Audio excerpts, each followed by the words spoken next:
de la ciencia.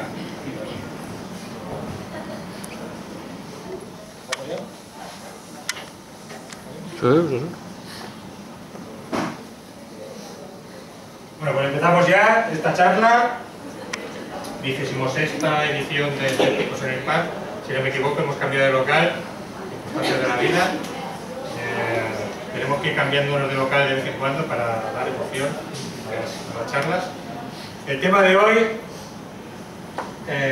relatividad y mecánica cuántica, un tema de mucho interés. A principios del siglo XX, cuando ya parecía que la física estaba prácticamente acabada, realmente había que pulir algunos detalles, surgen dos grandes teorías que revolucionaron todo, todavía lo están revolucionando. Primero, son unas teorías que atentan con el sentido común, tanto que bueno, toda buena parte de la magufería se ha apropiado de todos estos conceptos, sobre todo la palabra cuántica, que parece que tiene como un gancho, ¿no? Aunque bueno, no es para menos, porque como anécdota esta semana le estaba contando a mi mujer lo que era el tema del entrelazamiento cuántico, digo, mira, pues esto es así, una partícula, y dice, pero esto es así. Digo, sí, esto está comprobado, se han hecho experimentos, efectivamente es así. Y después no me extraña que toda esta gente lo use, y de porque es para flipar, ¿no? Eso realmente, la realidad sea así. Y para hablar de estos temas, bueno, pues tenemos aquí a Xavier Luri.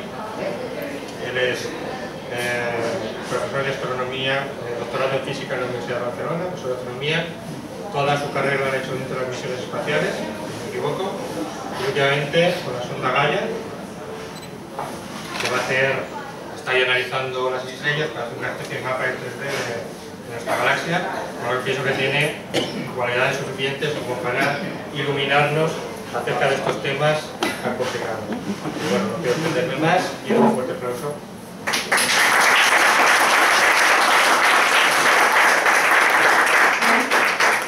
En primer lugar, quería agradecer a los organizadores, a Científicos y a la librería Gigamesh de esta oportunidad.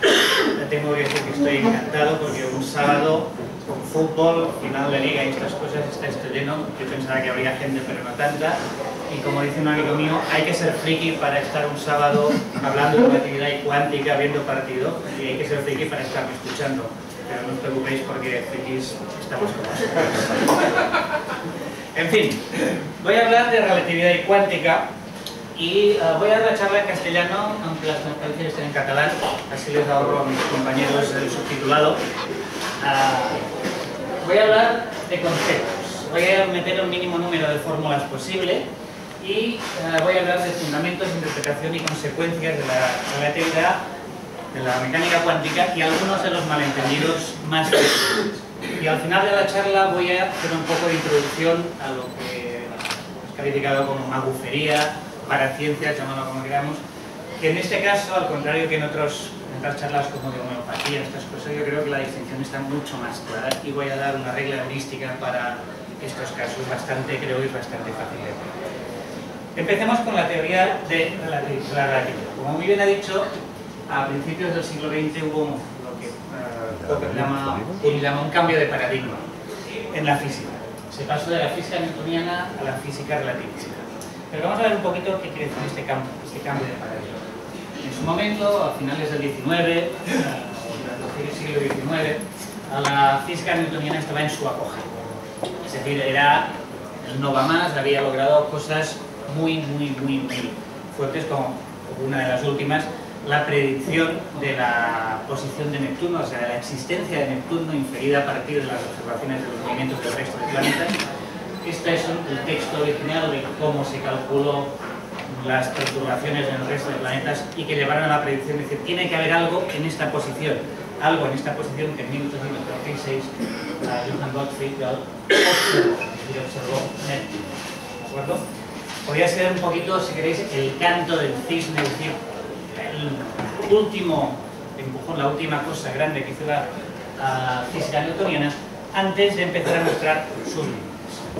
Un primer límite es el conocido efecto de la precesión del periodio de Mercurio. La órbita elíptica de Mercurio precesiona, va girando debido a la perturbación del resto del planetas del sistema solar, y su perihelio va cambiando de posición lentamente. Pues bien, esta precesión, este cambio en la posición del perihelio de Mercurio, la observada era 5.600 segundos de arco por siglo, mientras que las predicciones de las ecuaciones de Newton, de la física newtoniana, eran de 5.557 segundos de arco por siglo. Una diferencia de solo 43 segundos de arco por siglo. Parece pequeño, pero es de aquellas cosas, una piedra en el zapato, que van molestando y al final hacen llaga y hacen mucho daño. Porque no había manera de explicarlo.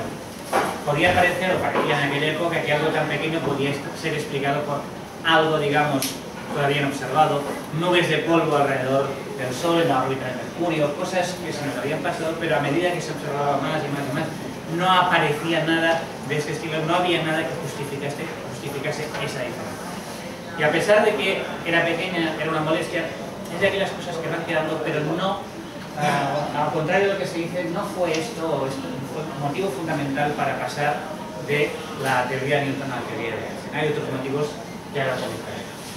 Solo por meter una cuña publicitaria, en otra charla que di, abrí la discusión de si lo que puede estar pasando actualmente con la materia oscura, que no se observa, no hay manera, no aparece partículas de materia oscura, podría ser también algo parecido.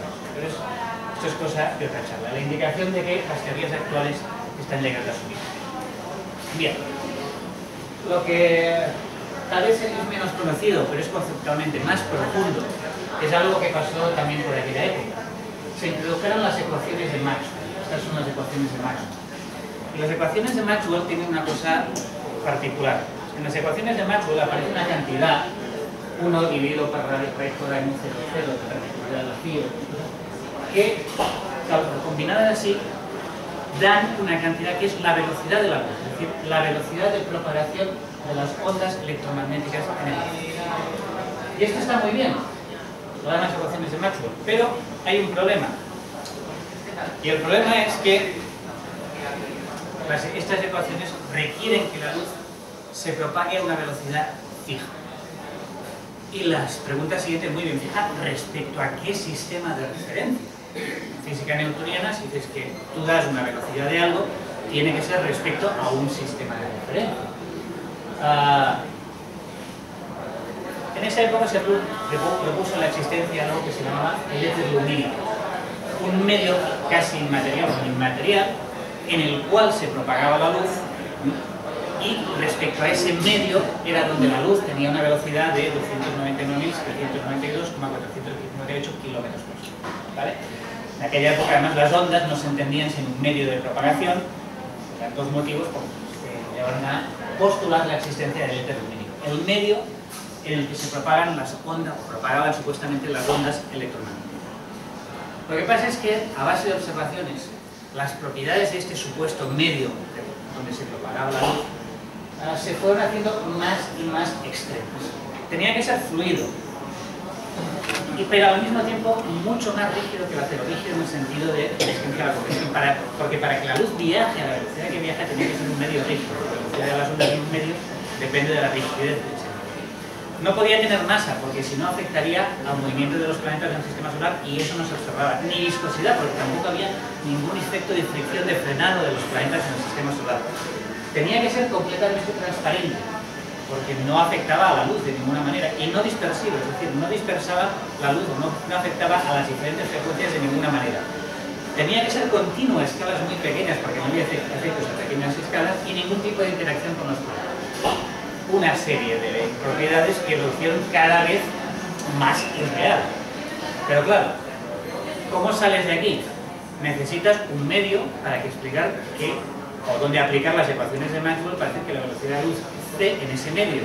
Que si no, ¿cómo lo haces? ¿Cómo lo haces? Es justamente donde entra el cambio de paradigma. Y dos cosas, la experimentación es importante. Todo esto, lo que voy a contar ahora, es experimentación, porque Einstein podía haber formulado su teoría perfectamente, pero sin una base experimental en ciencia no cuenta para nada. Entonces, si consideras que existe un éter lumínico y que la luz se mueve en ese medio a una cierta velocidad, se puede detectar. La Tierra gira alrededor del Sol entonces lo que puedes detectar es cómo la luz, si mides la velocidad de la luz, dependiendo de la velocidad de la Tierra o cómo te muevas con la Tierra, vas a observar una velocidad de la luz distinta, porque la Tierra respecto al éter, dependiendo de la época del año, se mueve en una dirección. Y precisamente esto es lo que hicieron Michelson y Mobley. Hicieron un interferómetro que permitía esto. Teóricamente, si existe el éter, este interferómetro con una fuente de luz que se rebotaba en los espejos, podría detectar, a base del cambio del patrón de interferencia, si girabas el interferómetro, cambios en la velocidad de la luz en un eje y en otro. Si la Tierra se está moviendo, el efecto tendría que ser distinto en un eje y en otro, y distinto dependiendo de la época.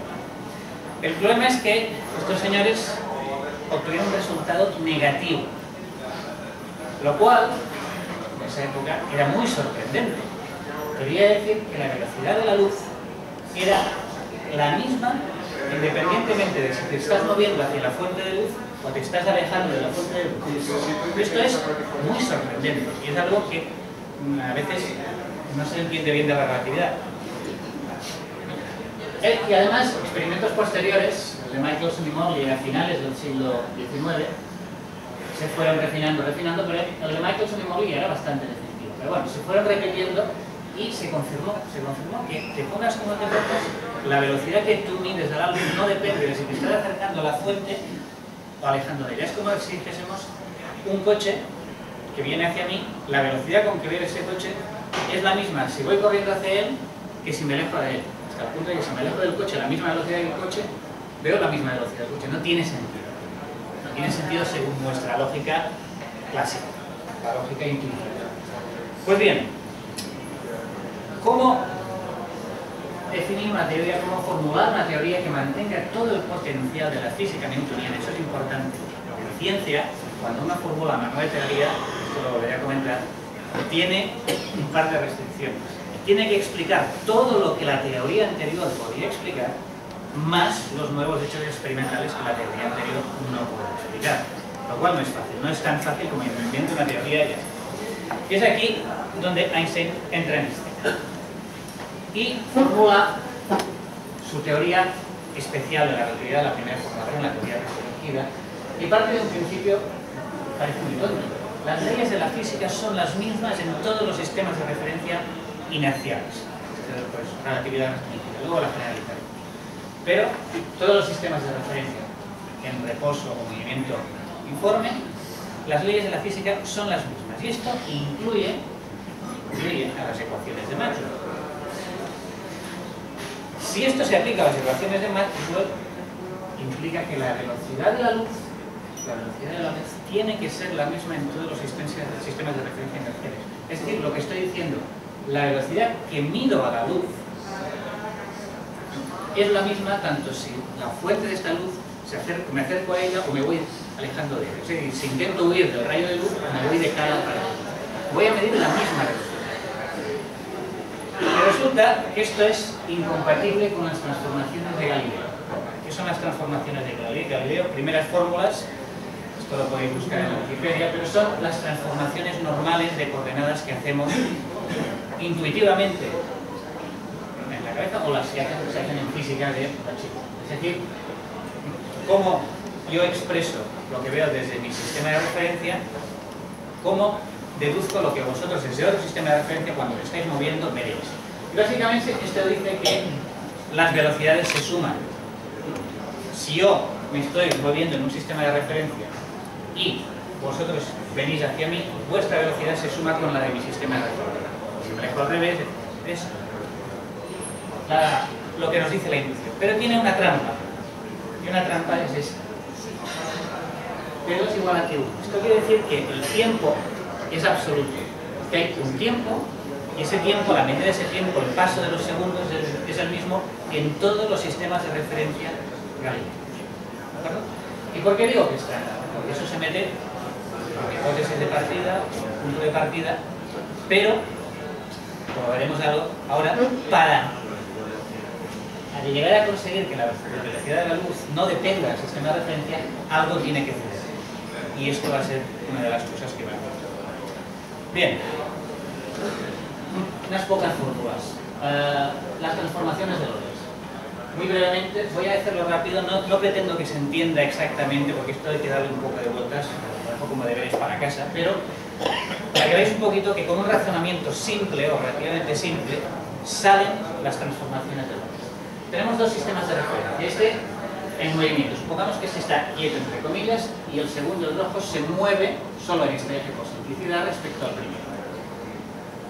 Supondremos que el T0 inicialmente está en el mismo origen, sincronizamos los relojes de los dos sistemas de referencia de manera que inicialmente los relojes en los dos sistemas marquen T0 y emitimos un rayo de luz. ¿Qué pasará? Al cabo de un tiempo, un sistema de referencia verá que el rayo de luz ha ido desde su origen hasta un punto final. El otro sistema de referencia verá lo mismo, que este rayo de luz ha ido desde el origen hasta el punto final, pero no son exactamente intercambiables, porque este, al haberse movido respecto al otro, lo que va a ver es que este trozo va a ser más pequeño que el que ve el de arriba. ¿De acuerdo? Y en los dos casos, en la distancia recorrida, imponemos algo que observamos, y es que la velocidad de la luz es constante. Es decir, no imponemos que el tiempo es igual en todos los sistemas, imponemos algo que estamos viendo, que la velocidad de la luz no depende de los sistemas de referencia, es decir, bueno, las formas han salido mal, estos son cuadrados, pero que la velocidad de la luz es la misma en los dos. Se manipula un poquito, se hacen unas pocas hipótesis sobre la forma funcional que tiene esta transformación y sale que para que...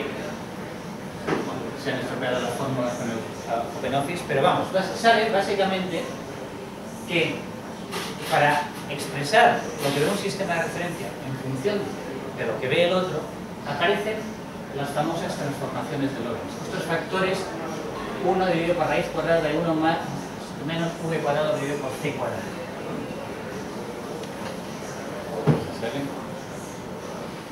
Aparecen este tipo de fórmulas que nos dicen cómo expresamos la posición de un sistema de referencia x' en función de la posición del otro sistema de referencia y, lo que es más importante, el tiempo en un sistema de referencia expresado en función del tiempo en el otro sistema de referencia. ¿Qué quiere decir esto? Que si vosotros os estáis moviendo a una cierta velocidad respecto a mí, yo veré que vuestro reloj va más despacio que el mío, porque hay un factor. Yo veré que vuestro tiempo respecto al mío no coincide, es decir, el tiempo no es absoluto.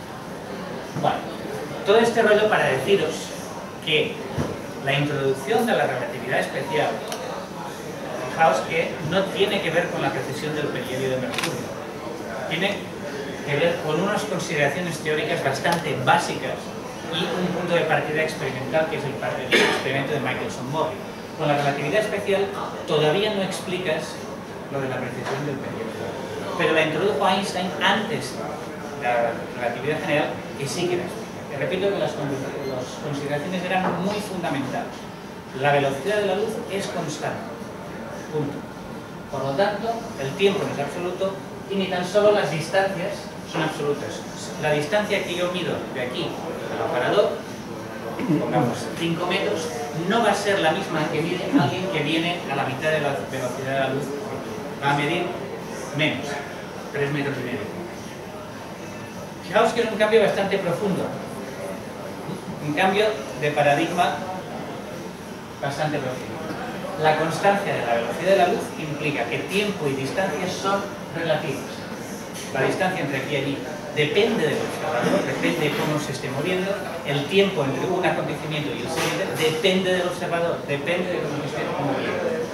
Pero gracias a esto, gracias a este cambio, las leyes de la física son válidas en todos los sistemas de referencia inerciales, y en particular el electromagnetismo. Luego la relatividad general, que lo haremos un poquito más tarde, generaliza esto a todos los sistemas de referencia. Y aquí tengo que decir que, a ver, esto es una preocupación muy de físico, ¿no?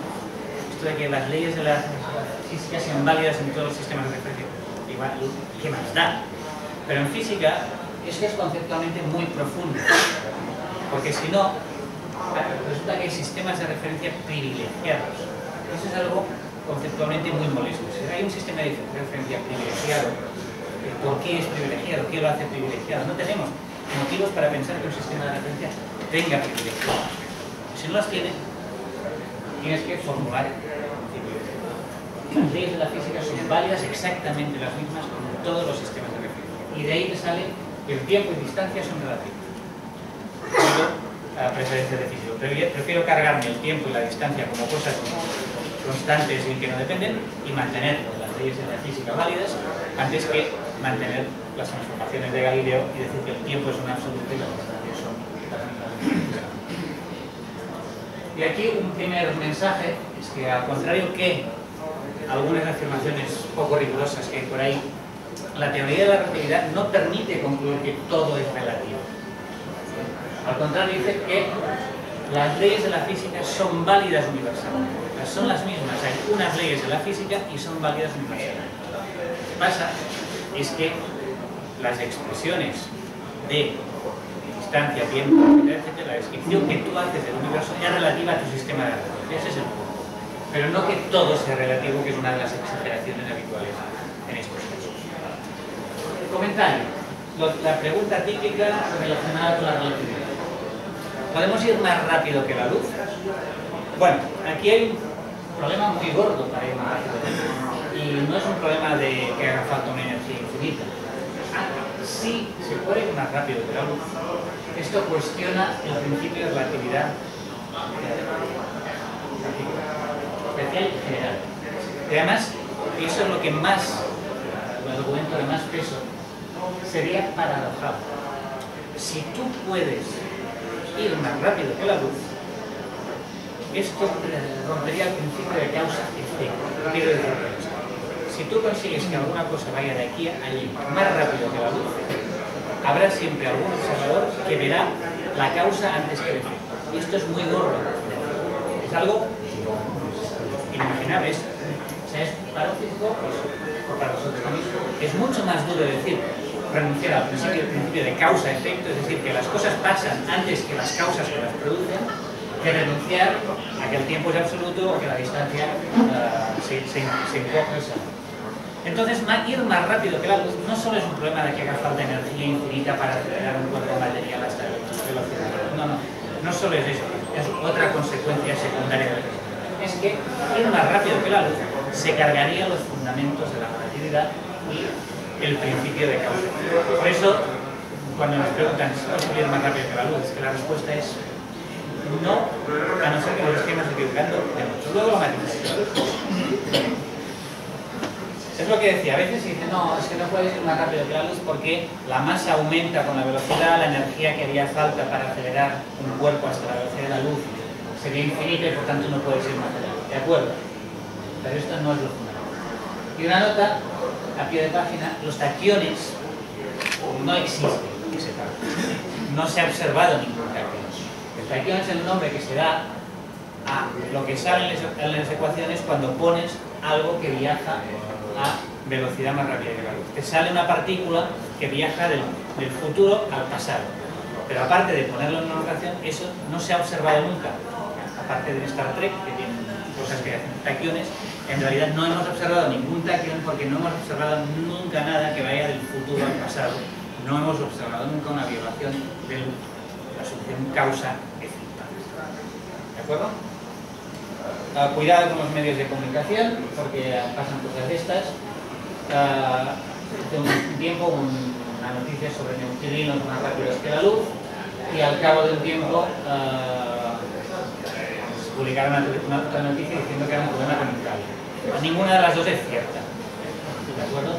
En la primera, los experimentos, la gente del experimento nunca puso en duda la teoría de la relatividad. De hecho, hicieron una conferencia de prensa con otros científicos diciendo: nos sale esto más rápido que la luz, ayudándonos a encontrar cuál es el problema, porque no puede ser.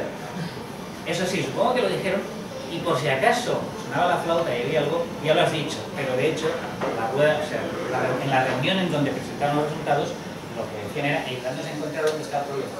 Y segundo, no era un cable, realmente era un experimento muy complicado, y sí que era un problema de sincronización de relojes a escala de nanosegundo, que daba un problema delicado, pero no un cable mal puesto, tal como se dice. Una cosa bastante sofisticada de transmisión del tiempo en cables ópticos. En fin, dicho esto, una salvedad. Más rápido que la luz.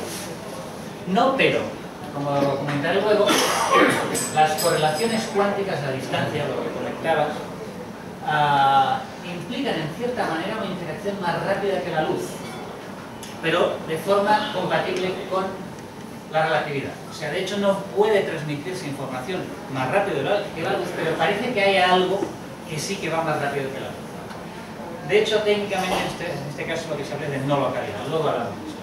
Y luego hay otra cosa, otro tema, que sí, que realmente en un cierto sentido se puede decir que algo se mueve más rápido que la luz, y es la expansión del universo. Resulta que el universo está en expansión. Entonces, la velocidad con que se aleja de ti, entre comillas, una galaxia muy lejana, depende básicamente de esa distancia. Cuanto más lejos está, más rápida, más grande es la velocidad con que se aleja. De hecho, lo que pasa no es que se aleje, es que el espacio entre yo y esta galaxia está creciendo, se multiplica por 2 cada cierto tiempo. Y claro, en la relatividad nada prohíbe que esta expansión sea tan rápida que si calculas la posición ahora y la calculas más tarde, el número que salga de una velocidad de que se ha alejado una cantidad de espacio que resultaría ser más rápida que la velocidad. De hecho, lo que pasa es que, en principio, si el universo es tan grande como pensamos, hay grandes secciones del universo que están para siempre lejos de nuestro alcance, porque se están, de hecho, alejando de nosotros a, entre comillas, velocidades más rápidas que la luz. De hecho, lo que pasa es que el espacio entre nosotros y ellos se está expandiendo tan rápido que la luz nunca llegará a nosotros, porque siempre tiene más espacio entre ella y nosotros, porque va creciendo esto. En este sentido, el técnico ilimitado sí que hay una cierta, digamos, posibilidad de ir más rápido que la luz si estás en una galaxia muy lejana. Pero es un sentido muy limitado. Bueno, esto hasta ahora relatividad especial. Relatividad general. Bueno, Einstein no se quedó en la relatividad especial, es decir, no se conformó en explicar o formular una teoría que incluyese el hecho de la constancia de la velocidad de la luz y que introdujese cosas como la dilatación temporal o la correlación espacial, sino que fue más allá, la generalización. Y el punto de partida es lo que se llama el principio de equivalencia, es el partir de que la masa inercial es igual a la masa gravitacional. ¿Qué quiere decir eso? Si recordáis un poco de física del instituto, hay una ecuación de fuerza igual a masa por aceleración. ¿De acuerdo? Esa es la masa inercial, es la relación entre la fuerza que aplicas a un cuerpo y lo que acelera, lo que cuesta moverlo. Pero hay otra ecuación, la gravedad. La F es igual a menos G mm dividido por R cuadrado. La masa que aparece ahí es la masa que da la intensidad de la fuerza gravitatoria. A las dos las llamamos masa. Son dos ecuaciones en principio totalmente distintas. Uno describe una fuerza, la fuerza de la gravedad. La otra describe la dinámica, cómo reacciona un cuerpo cuando le aplicas una fuerza. En principio podríamos llamarlo masa 1 y masa 2. Y así a priori podían ser distintas, es decir, el valor podría ser distinto o podían no tener nada que ver. Pero no, partiendo de este principio de que las dos son idénticas, que lo que pones en la ley de Newton y la ley de la gravedad son idénticas, Einstein fue capaz de generalizar la teoría de la relatividad y deducir que si estas dos masas son idénticas, en principio no puedes deducir a partir de observaciones internas, la famosa experimento mental de ponerse dentro de un ascensor y si notas que te vas para abajo, ¿qué es? Que estás acelerando, hay un campo gravitatorio. En principio, si estas dos masas son iguales, no se puede distinguir entre estar acelerando o estar en un campo gravitatorio. Momento en el cual le lleva a una formulación geométrica de la gravedad, el famoso espacio-tiempo curvado, y consigue con esto algo que a los físicos también nos mola mucho, que es la equivalencia estricta de todos los sistemas de referencia. ¿Qué le faltaba a la relatividad especial? Fijaos que he metido un término así físico de los sistemas inerciales, ¿de acuerdo? Son sistemas en reposo o movimiento rectilíneo uniforme. Pero bueno, en reposo o movimiento rectilíneo uniforme respecto a qué.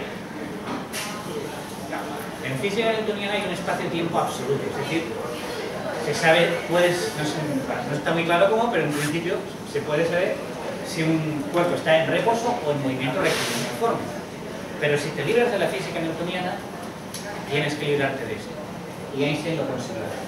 Todos los sistemas de referencia, en reposo, en movimiento rectilíneo uniforme, acelerados o no acelerados, son en la formulación de la relatividad general, metiendo la gravedad por medio, estrictamente equivalentes. Lo cual quiere decir que las leyes de la física con la relatividad general son válidas estrictamente en cualquier sistema de referencia. Es decir, te muevas como te muevas, rápido o lento, acelerando o sin acelerar, en un campo gravitatorio o sin un campo gravitatorio, las leyes de la física van a ser las mismas para tu sistema de referencia. Y este es el gran logro de la teoría de la relatividad general, además de conseguir formular una teoría de la gravitación ligando geometría del espacio-tiempo con la gravitación, obviamente, pero el caso es que la teoría general de la relatividad entonces sí ya consigue explicar la precesión del perihelio de Mercurio, ya consigue explicar por qué la órbita de Mercurio cambia como cambia y predice exactamente el valor de 5.600 segundos de alto tamaño, con lo cual destrona completamente ya a la gravedad newtoniana, pero fijaos que no solo destrona a la gravedad newtoniana, destrona a la física newtoniana entera, destrona a las transformaciones de Galileo, al concepto de un tiempo absoluto, al concepto de un espacio-tiempo absoluto, lo cambia todo. Y introduce predicciones nuevas como la inflexión de la luz, el desplazamiento al rojo en función de la intensidad del campo gravitatorio, todo esto comprobado experimentalmente. La inflexión de la luz, el famoso experimento de observación del eclipse, etc. Pero lo que hace es que lo desmonta todo, y no solo desmonta, repito, la gravedad, desmonta nuestro concepto de cómo es el universo. Más sobre esto en modo. El caso, por si alguien nos pregunta, oye, esto de la relatividad, bueno, no podemos estar equivocados. Por supuesto que podemos estar equivocados, pero el problema en ciencia es que si estás equivocado, tienes que dar pruebas de que estás equivocado. Y no puedes decir, hombre, sí, todo el mundo puede equivocarse, vale, no me vale. Tienes que decir cómo y en cuándo te equivocas. Y aquí entra la evidencia experimental de la relatividad. Y esto es, por ejemplo, los experimentos de lo que se llama la invariancia de Lorentz, es decir, que realmente las transformaciones de Lorentz se aplican, de que la velocidad de la luz es constante. Fijaos estos últimos experimentos y fijaos unos 10 elevado a menos 21, es decir, que esta cantidad, esto de aquí, funciona, las funciones de Lorentz funcionan con esta precisión. Esto es brutal, o sea, pocas cosas en física se han comprobado con tal precisión. 10 a la menos 21 es muy preciso, o sea que está muy comprobado. Es más, otras predicciones. El hecho de que los relojes van a ritmos diferentes en función del potencial gravitatorio, de cómo están de cerca de la Tierra, por ejemplo, de la intensidad de la gravedad. Pues ahí hay otros experimentos y han comprobado que realmente los relojes van más rápido o más lento en función de la distancia a la Tierra, distancia a la masa de la Tierra, que sería una gravedad más o menos. Y fijaos que también 10 a la menos 4, 10 a la menos 5, esto es más difícil, pero está muy comprobado este efecto. Más cosas. La reflexión de la luz se ha comprobado, es decir, que esta cantidad, que tiene que ser 1 según la relatividad, con el tiempo se ha ido comprobando con más precisión, y esta cantidad se ha comprobado con una precisión de 10 a la menos 4, dos partes entre 10.000 recientemente. Y el retraso en el tiempo de observación de emisión de luz que está relacionado con lo mismo también se ha comprobado con esta precisión. En fin, y lo último, observando sondas en el sistema solar, diversas sondas y experimentos de observación de los planetas con radio, esta gráfica me gusta mucho porque fijaos que estos experimentos ponen barras a los valores que puede tener diversas constantes de la relatividad. Por ejemplo, este experimento dice que la unidad de curvatura tiene que estar entre este y este valor. Pues diversos experimentos han puesto diversos rangos y fijaos que el único espacio que dejan posible para esta combinación de valores de dos parámetros de la relatividad es 1 y 1, que son exactamente los que predice la teoría de la relatividad. Es decir, que si hay otra teoría que no sea la teoría de la relatividad, tiene que encajar en esta cajita de aquí en medio, que es la que han dejado las observaciones en el sistema solar de todos estos años. Más también se han observado indirectamente ondas gravitatorias a partir de la espiral de colapso de pulsares binarios, es decir, que predicciones de la relatividad general como la existencia de ondas gravitatorias también se han confirmado cuantitativamente. Lo cual me lleva, así no tiene más, en fin, que hay una base experimental muy sólida sobre la relatividad. Algunas paradojas, entre comillas. Paradojas, no paradojas, depende de cómo, a qué llames paradojas. Hay algunas cosas que predicen la relatividad que salen de las ecuaciones. Son paradojales porque no encajan en nuestro, entre comillas, sentido común. Pero es lo que predicen. La realidad es así. Lo que llamamos paradojal es cómo es el mundo. Y en cada caso somos nosotros que nos cuesta entender cómo es el mundo. Algunas son conocidas, pero otras no tanto. Por ejemplo, la dilatación y contracción del espacio y el tiempo, la equivalencia de masa-energía, el aumento de la masa con la velocidad, y una menos conocida es la relatividad de la simultaneidad, que es una cosa curiosa.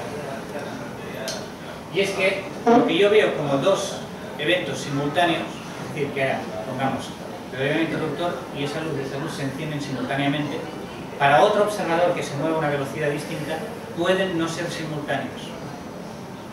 Esto sí que, a ver, lo de la dilatación o contracción es paradojal, pero esto es muy paradojal, es decir, que lo que para mí es simultáneo, o lo que pasa antes y pasa después, no tiene por qué ser compartido por el observador. No solo es el espacio, no solo es el tiempo, sino la simultaneidad incluso, no tengo por qué compartirla con vuestro sistema de referencia. Un astronauta que se mueve rápidamente no comparte mi visión de lo que es simultáneo. Eso sí, siempre, la relatividad lo permite, siempre conservando la relación causa-efecto. Y por eso, vuelvo a insistir, es importante la constancia límite de la velocidad de la luz, porque si no, se rompe en algún sistema de referencia la relación. Importante, repito, después de Einstein, la noción intuitiva que todos tenemos de un espacio-tiempo absoluto, es decir, un marco fijo donde pasan las cosas, es insostenible. Todos los sistemas de referencia son igualmente válidos, cada uno con su tiempo propio, sus distancias y su simultaneidad. Y estas visiones de cómo es el universo, todas son válidas y todas son distintas. Lo que ve un astronauta alejándose rápidamente de mí a casi la velocidad de la luz, es decir, a qué velocidad pasa el tiempo, cuál es la distancia entre la Tierra y la Luna, es tan cierto como mi visión de cómo pasa el tiempo y de cuál es la distancia entre la Tierra y la Luna. Las dos son representaciones válidas de cómo es el mundo en realidad, y no puedo decir que una sea mejor que la otra. Por lo tanto, en un cierto sentido, cuáles son las distancias entre las cosas o cuánto tiempo ha pasado entre que he nacido y que he muerto, es algo que no está estrictamente definido, depende de mi sistema de referencia. Eso es muy duro, no existe un absoluto de espacio y de tiempo, eso es un cambio radical que a veces cuesta de asumir y entender. Y en este sentido, una paradoja famosa, la paradoja de los gemelos, lo que es paradojal, aquí hay una confusión frecuentemente, que bueno, esta es la historia de que dos gemelos en la Tierra, uno coge un cohete y se va hasta Alfa Centauro a una velocidad próxima a la de la luz.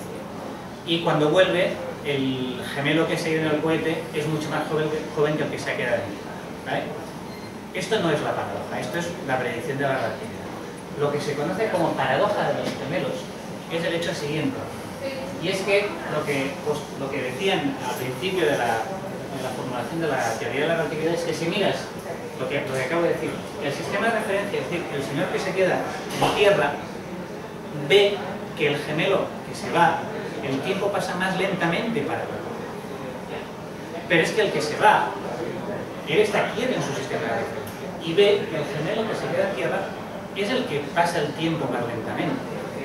Es decir, que en este momento hay dos visiones incompatibles de la realidad.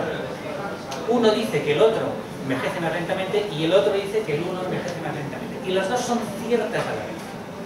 Entonces, ¿por qué cuando vuelve uno es más viejo que el otro? El problema está en que para volver uno de los dos tiene que frenar, girar y volver. Y en ese momento, que es aquí, cuando frena, acelera por tanto, gira y vuelve, donde se rompe la simetría y uno de ellos envejece mucho más que el otro.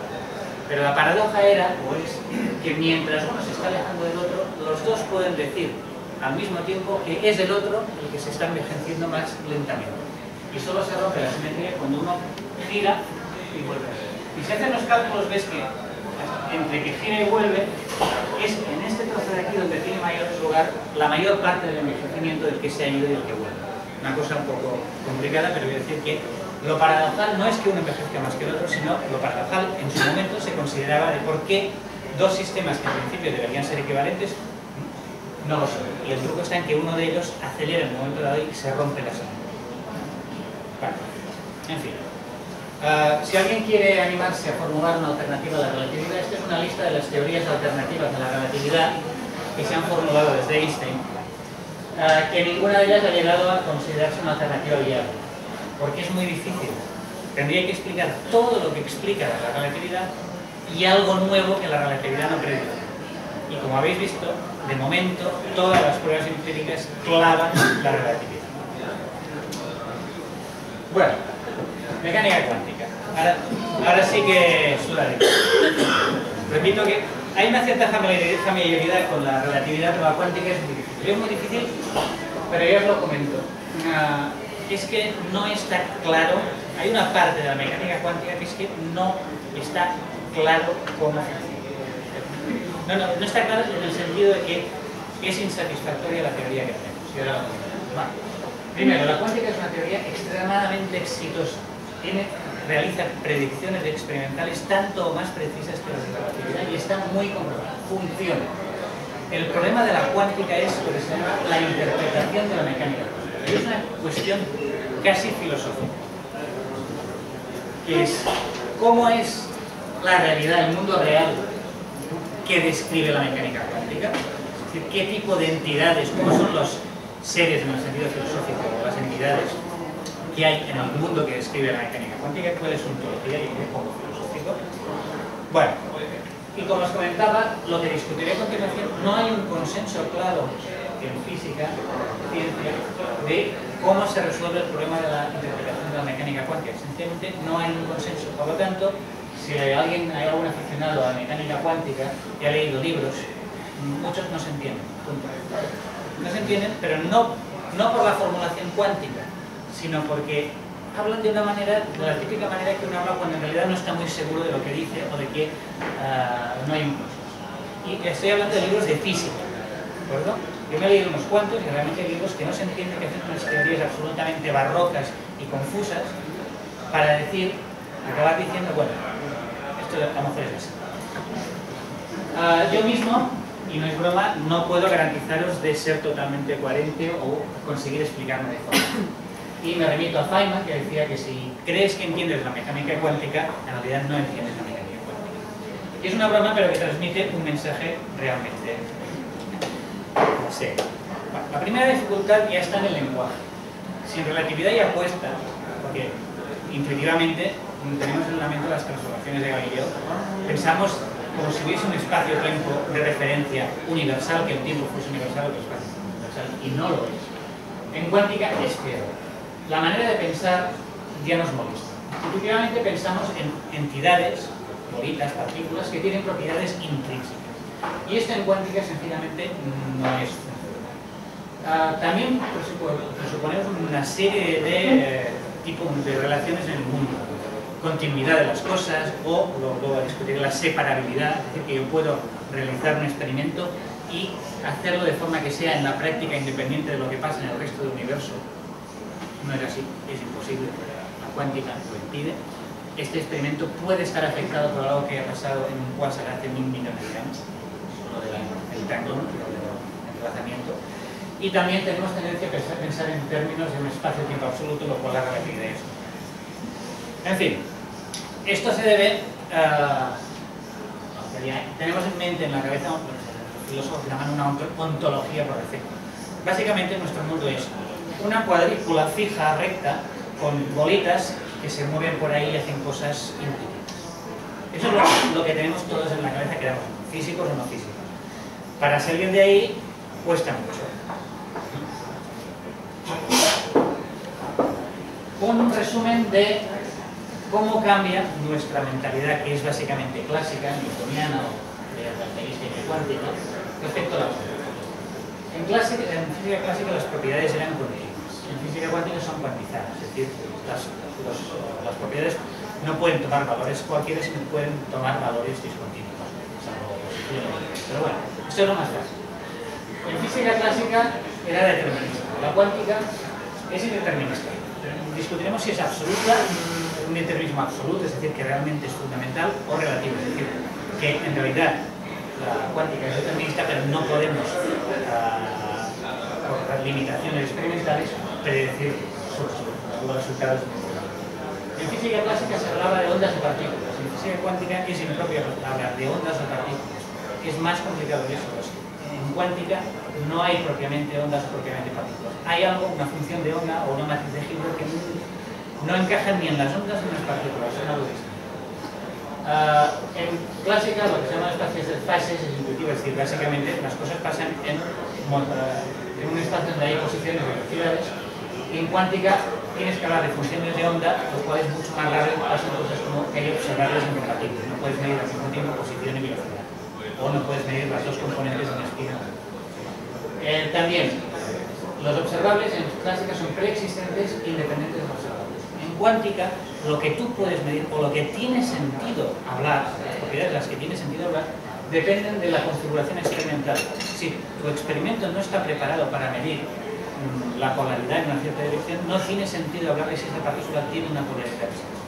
No es que no exista en la separación, no, es que no tiene sentido propiamente hablando de hablar que esa partícula tiene esa polaridad. Localidad, lo que decía. Lo que pasa en un sistema depende de lo que tiene alrededor y está limitado por la velocidad de la luz. Es decir, puede ser afectado por lo que le llega de una distancia equivalente a una distancia luz en el tiempo que dura la distancia. Cuántica, no localidad. Puede estar influido por algo que pasó o que está pasado muy lejos. Se pueden construir sistemas cuasi aislados, en cuántica no. Y las partículas en física clásica son distinguibles, es decir, dos electrones, es decir, son dos electrones, pero en física cuántica hay condiciones en las que dos electrones, aunque sean dos, no pueda hablar en propiedad de que sean distinguibles, de que pueda distinguir el uno del otro. Sé que hay dos, pero no puedo ni siquiera decir que por posición son distinguibles. Cosas muy raras.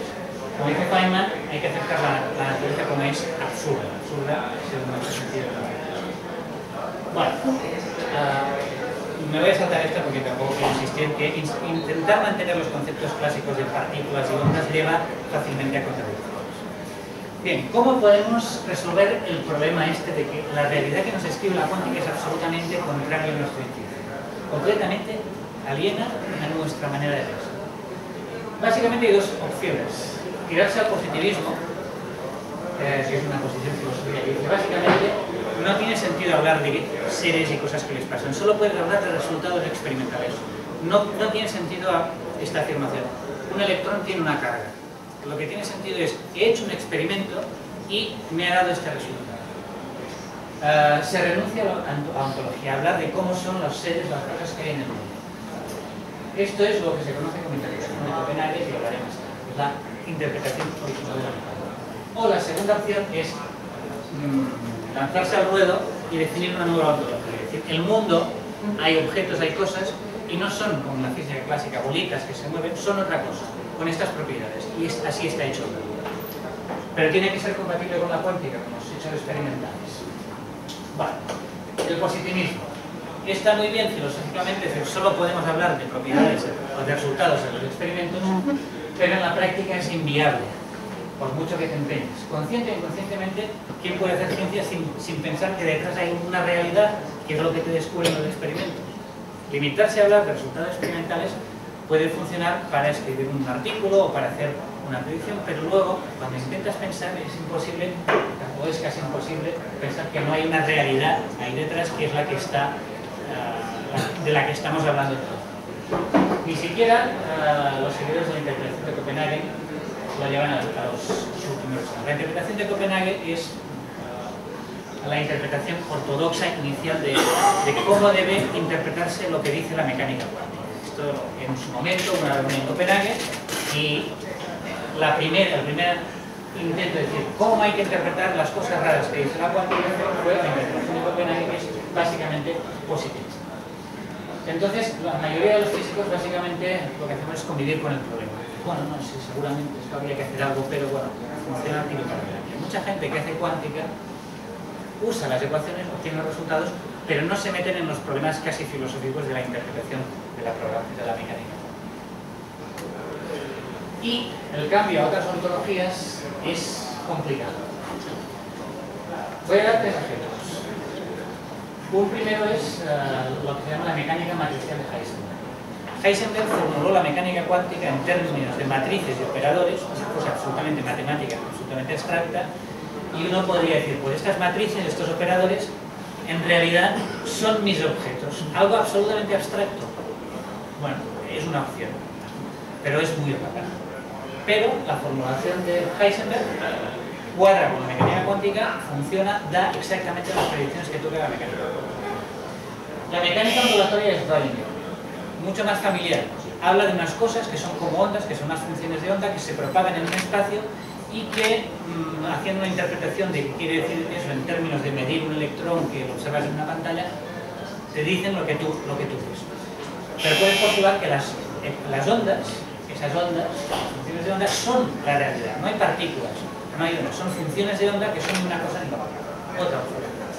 Y esta, a lo mejor alguien conoce la mecánica de Bohm. Esto es una cosa genial y que seguramente a alguno les sorprenderá. Bohm, un físico que en los años 50 formuló una mecánica, una formulación de hecho de la mecánica cuántica, donde realmente puedes hablar con toda propiedad de que hay partículas como bolitas con posiciones perfectamente definidas que se mueven de un sitio a otro, como en la mecánica clásica. Exactamente, hay bolitas, hay partículas que se mueven, que tienen posiciones definidas en todo instante del tiempo, que tienen velocidades definidas en todo instante del tiempo, es decir, como la física clásica, pero introduce una cosa, un potencial cuántico, que es lo que refleja la ecuación de onda, que hace que las predicciones de la mecánica de Bohm sean estrictamente compatibles con la mecánica. Pero fijaos que es muy duro esto. Tienes un mundo donde hay partículas que tienen posiciones, que tienen velocidades, que se mueven como las partículas de toda la vida. Lo que pasa es que hay un potencial que te impide conocer realmente dónde están en cada momento y su velocidad, pero en el fondo el mundo es como el mundo de la física clásica, con particulitas y sin ningún indeterminismo, perfectamente determinista. Y estas tres formulaciones que en narices son matemáticamente equivalentes.